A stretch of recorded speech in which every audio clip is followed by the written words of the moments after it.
안녕하세요. 사연을 시작하기에 앞서 구독과 좋아요 부탁드려요. 감사합니다. 사연 시작해 볼게요. 안녕하세요. 저는 꽤 부유한 가정에서 자랐어요. 우리 아빠는 패션 업계에서는 알아주는 기업을 운영하고 계셨거든요. 어릴 때부터 늘 최고급 옷들을 보면서 자랐죠. 자연스럽게 패션 디자이너라는 꿈을 꾸게 됐어요. 우리 엄마는 휠체어를 타세요. 제가 5살 때 일어난 교통사고 때문이었어요. 아빠와 함께 차를 타고 가시다가 큰 사고가 났어요. 다행히 목숨은 건지셨지만 그때부터 휠체어를 타시게 됐죠. 하지만 그건 우리 가족에게는 전혀 문제가 되지 않았어요. 엄마 곁에는 항상 실장님이 계셨고 저도 있었으니까요. 오히려 엄마는 그 속에서 더 단단해지셨어요. 제가 16살 때 아빠가 돌아가셨어요. 갑작스러운 심장마비였죠. 그때가 가장 힘들었어요. 하지만 아빠는 우리 가족을 위해 모든 걸 완벽하게 준비해 두셨더라고요. 회사의 지분도 엄마와 제 앞으로 남겨주셨고, 그렇게 엄마는 회사의 대표가 되셨어요. 처음에는 다들 걱정했죠. 휠체어를 타는 여자 CEO라니. 이사회에서도 반대가 심했다고 해요. 하지만 엄마는 모든 걸 완벽하게 해내셨어요. 오히려 회사가 더 성장했죠. 엄마는 늘 말씀하셨어요. 남들이 나를 무시하면 할수록 난 더 강해질 뿐이야. 그러다가 전 진석이란 남자를 만났어요. 패션 위크 행사장에서 처음 만났죠. 그때 진석은 프리랜서 포토그래퍼라고 자신을 소개했어요. 유명 매거진과 작업한다면서 명함도 건네줬죠. 처음에는 완벽해 보였어요. 세련된 말투, 센스 있는 패션 감각, 그리고 예술가다운 감성까지. 한 달 정도 데이트를 하면서 진석의 매력에 푹 빠졌어요. 고급 레스토랑에서 식사하고 와인바에서 칵테일을 마시고 그의 SNS에는 늘 화려한 일상이 가득했죠. 당시에는 몰랐어요. 그게 다 가짜라는 걸. 어느 날 진석이 들떠서 연락해 왔어요. 가고 싶던 회사에 취직했다고. 근데 그게 우리 회사더라고요. 면접에서 좋은 인상을 주고 스펙도 화려해서 뽑았다고 하더라고요. 물론 진석은 몰랐죠. 제가 누군지도 우리 엄마가 대표라는 것도 그때 말해줄 걸 그랬어요. 하지만 자꾸 망설여졌어요. 진석이 저를 배경 때문에 좋아하게 되는 건 아닐까 하는 의심도 들었고 그래서 일부러 말하지 않았어요. 그게 제 첫 번째 실수였죠. 결혼 이야기도 자연스럽게 나왔어요. 진석이 고급 레스토랑에서 프로포즈를 했죠. 샴페인을 마시면서 우리 결혼할까요? 라고. 그때 진작에 알아차렸어야 했는데 사랑에 빠진 저는 그걸 못 봤어요. 나중에 알고 보니 그날 레스토랑 계산도 제 카드로 했더라고요. 그러다 엄마가 진석을 만나보고 싶어 하셨어요.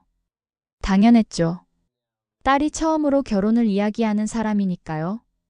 시내에서 제일 좋다는 이탈리안 레스토랑에서 저녁 식사 자리를 마련했어요. 그날의 기억은 아직도 선명해요. 진석이 레스토랑에 들어서는 순간부터 달라졌어요. 휠체어를 타고 계신 엄마를 보는 순간 진석의 얼굴이 일그러졌어요. 마치 무슨 흉물이라도 본 것처럼. 그렇게 표정이 바뀌어 버렸어요. 식사 내내 진석은 불편한 기색을 숨기지도 않았어요. 엄마의 질문에는 짧게 네, 아니요로만 대답하고 심지어 엄마가 파스타를 먹다가 소스를 조금 흘리셨는데 진석은 짜증 섞인 한숨을 쉬더라고요. 그리고 그날 밤 모든 게 끝났어요. 아니, 새로운 시작이었던 거죠. 야, 이거 아니야. 난 이런 거 못해. 식사가 끝나고 진석이 한 첫마디였어요. 그 세련되고 부드럽던 말투는 온데간데 없고 완전히 달라진 목소리였죠. 장애인이랑 가족이 돼야 한다고? 미쳤어? 누가 그런 걸 감당하냐고. 내 체면은 뭐가 돼? 장모가 장애인이라고? 에이, 짜증나네. 순간 온몸이 얼어붙는 것 같았어요. 이게 제가 사랑했던 사람이 맞나요? 그동안의 모든 달콤한 말들이 거짓이었다는 게 믿기지 않았어요. 야, 감당? 지금 우리 엄마한테 하는 말이야? 제 목소리가 떨렸어요. 그런데 진석은 오히려 더 거세게 나왔죠. 난 그냥 평범하게 살고 싶다고. 장애인 장모 모시면서 남들 시선 받고 싶지 않아. 그냥 헤어지자고. 이 결혼 없던 걸로 해. 연락도 하지 마라. 그 자리에서 바로 대답했어요. 그래, 헤어져. 나도 너 같은 인간 감당 못하겠어. 그렇게 헤어졌어요. 그런데 이게 끝이 아니었죠. 며칠 뒤 회사에 엄마를 만나러 갔다가 진석과 마주쳤는데 그때 진석이 저를 보더니 막무가내로 쏘아붙이더라고요. 야, 여긴 왜 왔어? 우리 이제 남남아냐? 왜 회사까지 찾아와서 날 스토킹해? 너 이러면 진짜 경찰에 신고할 거야. 그 말을 듣는 순간 기가 막혔어요. 뭐? 내가 널 스토킹한다고? 바로 그때였어요. 회사 전체에 방송이 울렸죠. 김민지님, 대표이사실로 와주시기 바랍니다. 진석의 얼굴이 하얗게 질렸어요. 주변의 모든 직원들이 저에게 인사하는 걸 보면서 그제야 뭔가를 깨달은 것 같더라고요. 더 재미있는 건 그 다음이에요. 인사팀에서 신입사원들 서류를 재검토하는 과정에서 충격적인 사실이 발견된 거예요. 진석이 제출한 학력 서류가 전부 위조됐더라고요. 명문대 졸업장도 화려한 경력도 전부 가짜였어요. 심지어 포트폴리오에 있던 사진 작품들도 전부 인터넷에서 훔쳐온 거였고요. 그뿐만이 아니었어요. 진석의 과거를 조사해보니 이전 회사들에서도 비슷한 수법으로 사기를 쳤더라고요. 회사 법무팀이 조사한 바로는 이전에도 3번이나 비슷한 일을 저질렀대요. 부유한 집 딸과 사귀다가 결혼 직전에 파혼하고 합의금을 받아내는 그야말로 프로 사기꾼이었던 거죠. 그걸 안 다음부터 진석이 완전히 달라졌어요. 매일같이 문자도 보내고 전화도 하고 심지어 회사 앞에서 무릎까지 꿇더라고요. 제발 한 번만 봐줘. 난 정말 몰랐어. 장모님이 대표시라니. 잘할게 제발. 나 좀 봐줘. 나 정말 너밖에 없어. 근데 더 가관인 건 그 다음이에요. 어느 날 진석이 갑자기 우리 집으로 찾아온 거예요. 백화점 할인 코너에서 산 꽃다발 들고 가격표도 안 뗐더라고요. 그리고 엄마 앞에서 무릎을 꿇고 오열을 하더니 어머님, 제가 잘못했습니다. 용서해 주세요. 제가 진심으로 사과드립니다. 민지 씨 놓치면 저 정말 안 될 것 같아요. 그런데 우리 엄마가 휠체어에 앉아서 그렇게 말씀하셨어요. 우리 회사 서류 위조해서 입사한 사원 맞으신가요? 우리 딸 가지고 농락한 그 사람이 전과도 있다면서요? 그리고는 실장님께 말씀하셨죠. 실장님, 이 사람 경찰에 신고해 주세요. 서류 위조는 명백한 범죄 행위니까요. 사기 전과도 있으니 구속 수사 의뢰하시고요. 그리고 인사팀에도 연락해서 해고 절차 진행해 주시고 법무팀에는 손해배상 청구 준비하라고 전해주세요. 진석의 얼굴이 그야말로 흑빛이 되더라고요. 결국 그날로 해고됐고 서류 위조와 사기 혐의로 구속됐어요. 징역 1년 6개월을 선고받았어요. 집행유예는 없었죠. 알고 보니 전 여자친구들에게 받아낸 합의금도 있었거든요. 그런데 더 놀라운 사실은 그 다음에 밝혀졌어요. 진석이 구속 수사를 받는 동안 다른 피해자들이 나타난 거예요. 모두 저처럼 결혼을 약속했다가 파혼당한 여자들이었죠. 심지어 한 피해자는 임신까지 했다가 파혼당했다고 해요. 그야말로 충격적이었죠. 재판 과정에서 진석의 실체가 낱낱이 드러났어요. 고급 레스토랑에서 먹은 식사들은 전부 제 카드로 계산했던 거였고 그가 SNS에 올린 명품들은 전부 대여하거나 중고샵에서 잠깐 빌린 거였더라고요.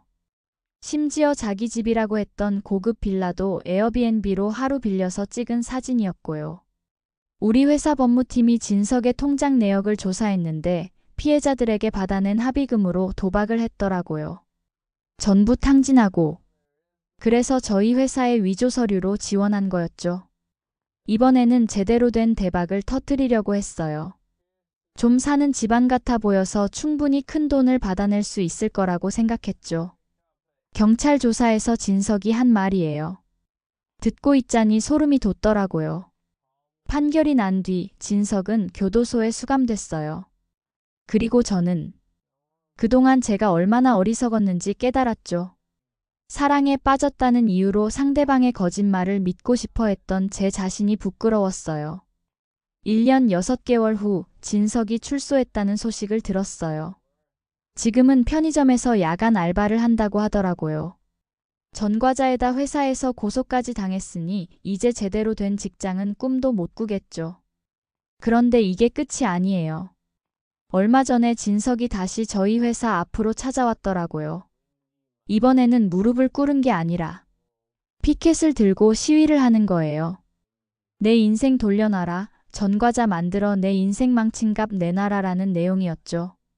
우리 엄마가 그걸 보시고는 그냥 웃으시더라고요. 몰랐니? 세상에는 자기 잘못은 절대 인정하지 않는 사람들이 있어. 그런 사람일수록 남 탓만 하지. 그리고 경비팀에 전화 한 통을 하셨어요. 네, 회사 앞에서 불법 시위하는 사람이 있네요. 경찰에 신고해 주세요. 아, 그리고 법무팀에도 연락해서 명예훼손으로 고소장 준비하라고 해주세요. 지금 진석은 또 다시 재판을 받고 있어요. 이번에는 명예훼손과 업무방해로요. 그리고 저는요? 전 이제 우리 회사 디자인실 팀장이 됐어요. 다음 시즌 컬렉션을 제가 총괄하게 됐죠. 얼마 전에는 패션 위크에서 제 디자인이 최고의 찬사를 받았어요.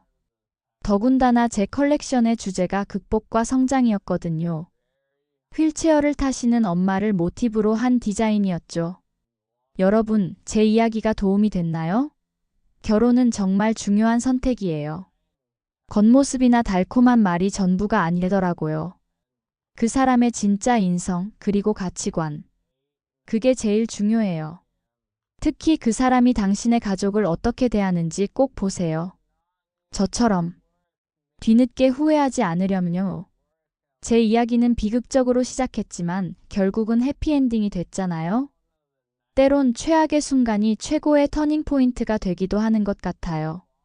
이제 봄비가 그쳤네요. 창 밖에 무지개도 떴어요.